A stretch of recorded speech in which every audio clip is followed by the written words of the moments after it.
नमस्कार छात्रों। इससे पहले के वीडियो में हमने वाक्य और उसके भेद के बारे में पढ़ा था कि वाक्य किसे कहते हैं, वाक्य के अंग क्या होते हैं, वाक्य के कितने भेद होते हैं। तो वाक्य के दो भेदों के बारे में हमने पढ़ा था कि अर्थ के आधार पर और रचना के आधार पर। फिर रचना के आधार पर वाक्य के तीन भेद थे, सरल वाक्य, संयुक्त वाक्य और मिश्रित वाक्य। अब मिश्रित वाक्य में जो हम उपवाक्य प्रयोग करते हैं वो दो प्रकार के होते हैं, एक प्रधान उपवाक्य और एक होता है आश्रित उपवाक्य। तो हम सबसे पहले प्रधान उपवाक्य के बारे में बात करेंगे।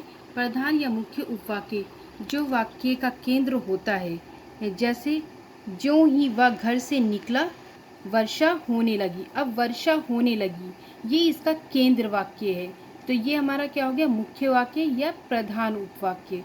फिर उसके बाद दूसरा हम उदाहरण देखेंगे, जो सदा सत्य बोलता है उसी की जीत होती है। तो उसी की जीत होती है ये हमारा केंद्र में है, यानी ये हमारा मुख्य और प्रधान उपवाक्य है। अब हम आते हैं आश्रित या गौण उपवाक्य पे, जिसकी परिभाषा है जो अर्थ को पूर्ण करने में सहायता देते हैं। यानी ये हमारे जो मुख्य जो प्रधान उपवाक्य है उसको पूर्ण करके हमारा एक वाक्य मिश्रित वाक्य बनाता है, उसको हम कहते हैं गौण वाक्य या आश्रित वाक्य। तो ये तीन प्रकार के होते हैं। सबसे पहले संज्ञा उपवाक्य, दूसरा विशेषण उपवाक्य, तीसरा क्रिया विशेषण उपवाक्य। तो संज्ञा उपवाक्य का हम एक उदाहरण यहाँ पे देखते हैं। अध्यापक ने कहा कि आज कहानी सुनाएंगे। तो सबसे इसमें संज्ञा की क्या बात कही गई कि आज कहानी सुनाएंगे, ये हमारा हो गया संज्ञा उपवाक्य। दूसरा इसका उदाहरण है, छात्र ने कहा कि वह स्कूल जा रहा है। अब वह स्कूल जा रहा है ये हमारा संज्ञा उपवाक्य हो गया। इसी तरीके से दूसरा हमारा होगा विशेषण उपवाक्य। इसका पहला उदाहरण है, मेरे पास एक रेडियो है जो बहुत पुराना है।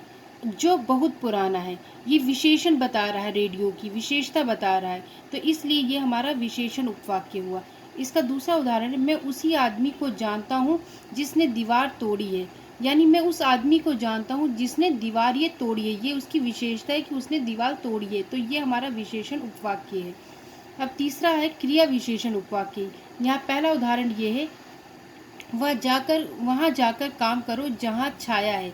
यानी जहाँ छाया है वहाँ जाके काम करना है, तो ये हमारा क्रिया की विशेषता बता रही है कि क्रिया हमें कहाँ पे करनी है और इसकी क्या विशेषता है, तो ये क्रिया विशेषण उपवाक्य है।